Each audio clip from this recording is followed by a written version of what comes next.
पाठ 10 मूल निवासियों का विस्थापन। स्मरणीय तथ्य 1। उपनिवेशिक विस्तार 17वीं सदी के बाद स्पेन और पुर्तगाल के अमरीकी साम्राज्य का विस्तार नहीं हुआ।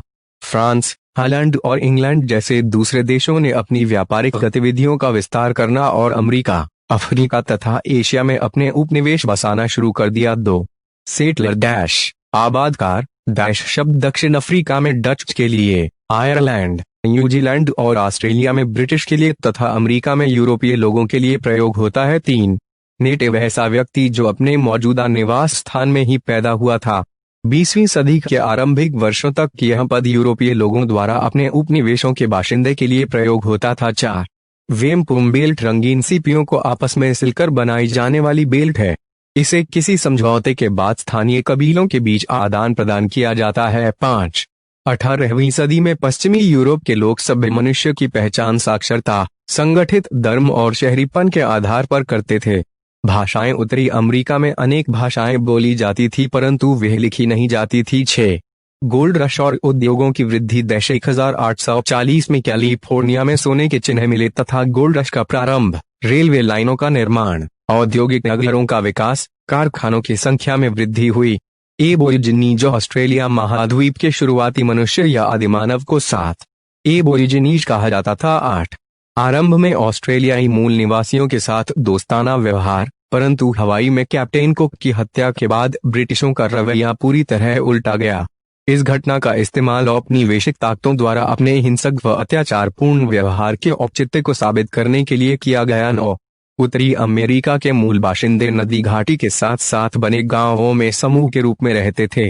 वे मछली एवं मांस खाते थे तथा सब्जियां और मकई उगाते थे। 10 फ्रंटियर किसी अधिपत्य क्षेत्र की सीमा। 11 सरकार ने ऑस्ट्रेलिया की जमीन को टेरानियोकियस कहा अर्थात जो किसी की भी नहीं है। 12 वस्तुतः मूल निवासी छोटे इलाकों में शामिल कर दिए गए जिन्हें रिजर्वेशंस कहा जाता था। ये प्रायः ऐसी जमीन थी जिसके साथ उनका पहले से कोई संबंध नहीं था। 13 1968 में एक मानवशास्त्री W.E.H. टैनर के व्याख्यान द ग्रेट ऑस्ट्रेलियन साइलेंस महान ऑस्ट्रेलियाई चुप्पी के बाद यहाँ बदलाव की लहर आई। 14 ऑस्ट्रेलिया के मूल निवासियों की संस्कृतियों का अध्ययन करने के लिए विश्वविद्यालयों में विभाग खोले गए। दीर्घोत्तरीय प्रश्न। प्रश्न 1 गोल्ड रश से क्या तात्पर्य है? गोल्ड रश के कारण अमेरिका में उद्योगों में वृद्धि किस प्रकार हुई? उत्तर गोल्ड रश 1840 में संयुक्त राज्य अमेरिका के कैलिफोर्निया में सोने के कुछ चिन्ह मिले। इसने गोल्ड रश के जन्म दिया। यह उस आपाधापी का नाम है जिसमें हजारों की संख्या में आतुर यूरोपीय लोग चुटकियों में अपनी तकदीर सवार लेने की उम्मीद में अमेरिका पहुंचे। उद्योगों में वृद्धि। गोल्ड रश के कारण पूरे अमेरिकी महाद्वीप में रेलवे लाइनों का निर्माण हुआ। हजारों की संख्या में चीनी श्रमिकों की नियुक्ति हुई। रेलवे के साज सामान बनाने के उद्योग विकसित हुए। बड़े पैमाने पर कृषि करने वाले यंत्रों का उत्पादक प्रारंभ हुआ। संयुक्त राज्य अमेरिका और कनाडा में औद्योगिक नगरों का विकास हुआ। प्रश्न 2 संयुक्त राज्य अमेरिका के मूल बाशिंदों को उनकी जमीन से बेदखल क्यों करा दिया गया? उसके लिए कौन कौन से कारण उत्तरदायी थे?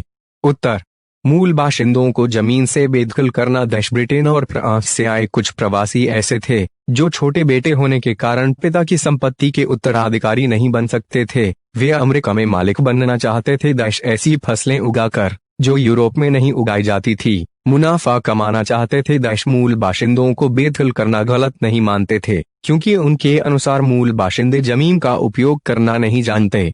बेदखल करने के तरीके। धोखाधड़ी से ज्यादा जमीन ले ली। पैसा देने में वायदा खिलाफी की। जमीन बिक्री समझौते पर दस्तखत कराने के बाद मूल बाशिंदों को हटने के लिए बाध्य किया। चिरोकी कबालों को खदेड़ने के लिए अमेरिकी फौज का उपयोग किया गया। जमीन के अंदर सीसा, सोना या खनिज होने का पता चलने पर मूल बाशिंदों को उनकी स्थायी जमीन से भी धकेल दिया जाता था। प्रश्न 3 सन 1970 के दशक में आई बदलाव की लहरों के कारण ऑस्ट्रेलिया के मूल निवासियों के जीवन पर क्या असर पड़ा? उत्तर बदलाव की लहर ऑस्ट्रेलिया के मूल निवासियों को नए रूप में समझने की चाहत जगी। मूल निवासियों को विशिष्ट संस्कृतियों वाले समुदाय के रूप में देखा गया। प्रकृति और जलवायु को समझने की उनकी विशिष्ट पद्धतियों को पहचाना गया। मूल निवासियों की धरोहर जैसे कथाएं, कपड़ा साजी, चित्रकारी और हस्तशिल्प को सराहा गया। उनकी संस्कृति का अध्ययन करने के लिए विश्वविद्यालय विभाग खोले गए। संग्रहालय में उनकी कलाकृतियों को जगह दी गई। मूल निवासियों ने अपना इतिहास लिखना शुरू किया। मूल निवासियों की संस्कृति को आदर दिया गया। मूल निवासियों का अपनी जमीन के साथ संबंध आदर से देखा जाने लगा।